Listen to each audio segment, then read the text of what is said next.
Hai murid-murid, Assalamualaikum warahmatullahi wabarakatuh dan salam sejahtera. Selamat datang ke channel Cikgu Nur. Okey murid-murid, hari ini kita akan teruskan pelajaran kita dalam mata pelajaran sejarah tahun 4 dan tajuk kita pada hari ini ialah mengenali sejarah. Kita akan fokuskan ke tajuk yang lebih kecil. Nak tahu? Jom kita belajar bersama-sama. Baiklah murid-murid, sebelum kita belajar dengan lebih jauh lagi, mari kita lihat objektif pembelajaran kita pada hari ini. Standard pembelajaran kita pada hari ini ialah 1.1.4 membezakan konsep ruang dan masa dalam sejarah dan 1.1.5 menghuraikan sebab dan akibat dalam peristiwa sejarah. Objektif pembelajaran kita pada hari ini ialah di akhir pembelajaran nanti, murid-murid mesti dapat memahami konsep ruang dan masa dalam sejarah dan menjelaskan tentang sebab dan akibat dalam peristiwa sejarah.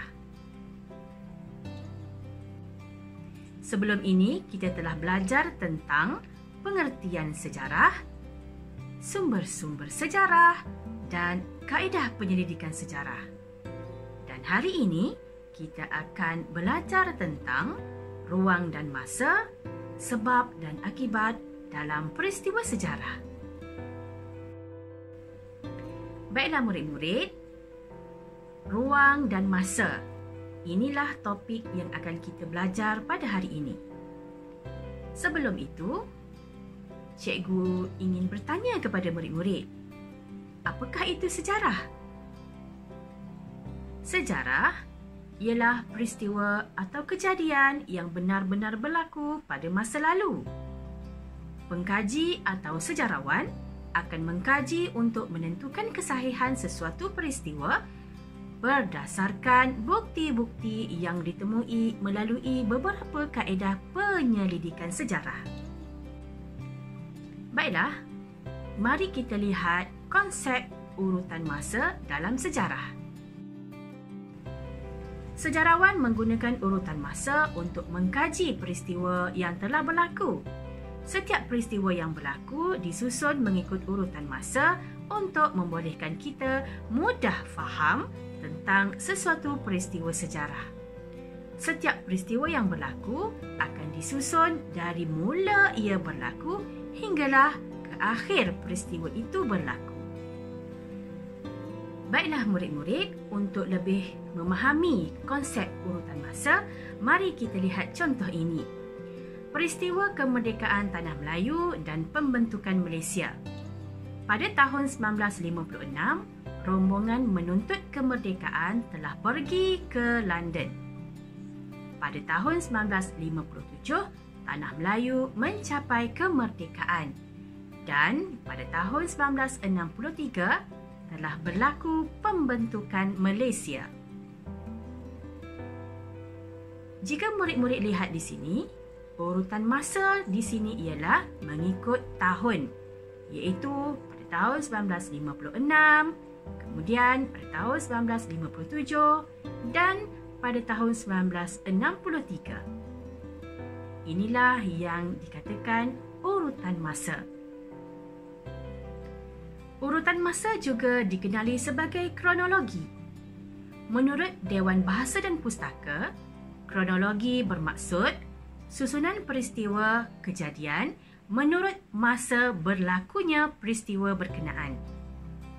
Atau dengan kata lain, kronologi merupakan rentetan peristiwa yang berlaku mengikut urutan masa. Baiklah murid-murid, sekarang kita lihat konsep masa. Konsep masa dalam sejarah boleh dibahagikan kepada 4, iaitu dekad, abad, zaman dan alaf.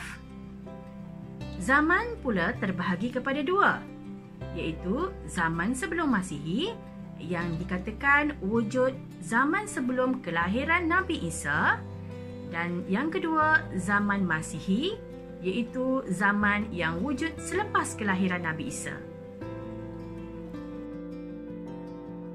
Baiklah murid-murid, bagi memudahkan kita memahami turutan peristiwa, sejarawan telah menggunakan garis masa untuk menceritakan tentang peristiwa sejarah. Cuba murid-murid perhatikan gambar rajah ini. Ini ialah rajah garis masa. Pada garis masa, terdapat tahun. Di dalam gambar rajah ini, kita dapat lihat zaman sebelum Masihi dan zaman Masihi.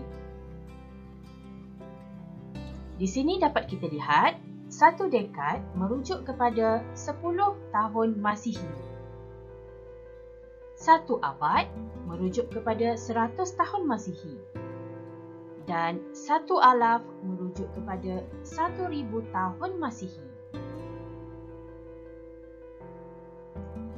Baiklah murid-murid, sekarang cikgu hendak tunjukkan kepada kamu semua contoh kronologi. Ini ialah contoh kronologi peristiwa sekolah saya. Di dalam gambar rajah ini menunjukkan peristiwa-peristiwa yang berlaku di sekolah saya bermula dari awal tahun hinggalah ke akhir tahun. Peristiwa yang berlaku di sekolah saya bermula dari bulan Januari, iaitu peristiwa persekolahan bermula. Pada bulan Februari, berlaku peristiwa Hari Sukan Sekolah. Pada bulan April, berlaku peristiwa Hari Kantin dan seterusnya pada bulan Ogos, berlaku peristiwa sambutan Bulan Kemerdekaan. Seterusnya pada bulan Oktober, berlaku peristiwa Hari Kurikulum dan akhir sekali pada bulan November, berlaku peristiwa Hari Anugerah Cemerlang. Baiklah murid-murid, ruang yang luas membolehkan sejarawan menjalankan penyelidikan mengikut bidang-bidang tertentu seperti politik, ekonomi dan sosial. Murid-murid semua, apabila kita belajar tentang ruang dan masa, kita akan memahami peristiwa sejarah dengan lebih mudah. Oleh itu, kita dapat menulis peristiwa sejarah dengan lengkap dan tersusun.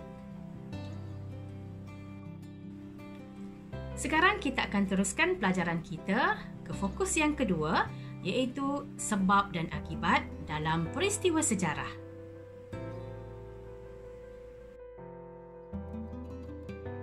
Peristiwa sejarah yang berlaku mesti ada sebab dan mesti ada akibat. Kajian tentang sebab dan akibat sesuatu peristiwa akan memudahkan kita untuk memahami kejadian peristiwa sejarah dengan lebih baik.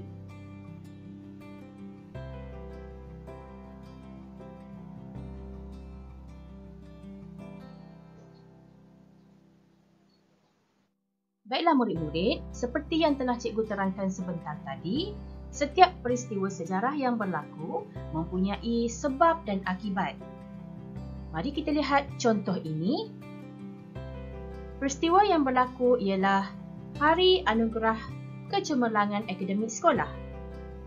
Sekolah telah mengadakan Hari Anugerah Kecemerlangan Akademik untuk menghargai murid-murid yang cemerlang dalam bidang akademik.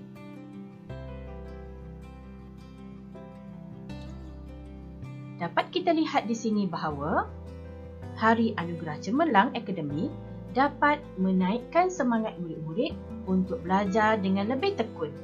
Murid-murid akan belajar bersungguh-sungguh untuk menjadi murid yang cemerlang.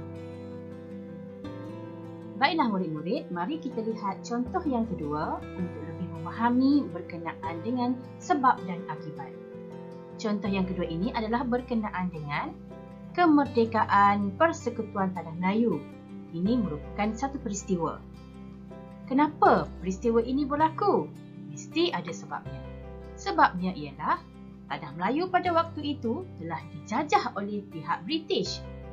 Dan akibatnya, rakyat telah berjuang untuk membebaskan Tanah Melayu daripada penjajah, seterusnya mencapai kemerdekaan. Dengan itu, cikgu berharap murid-murid dapat melihat perkaitan di antara sebab dan akibat dalam sesuatu peristiwa sejarah. Baiklah murid-murid, kita telah melihat banyak penerangan tentang sebab dan akibat dalam sesuatu peristiwa sejarah.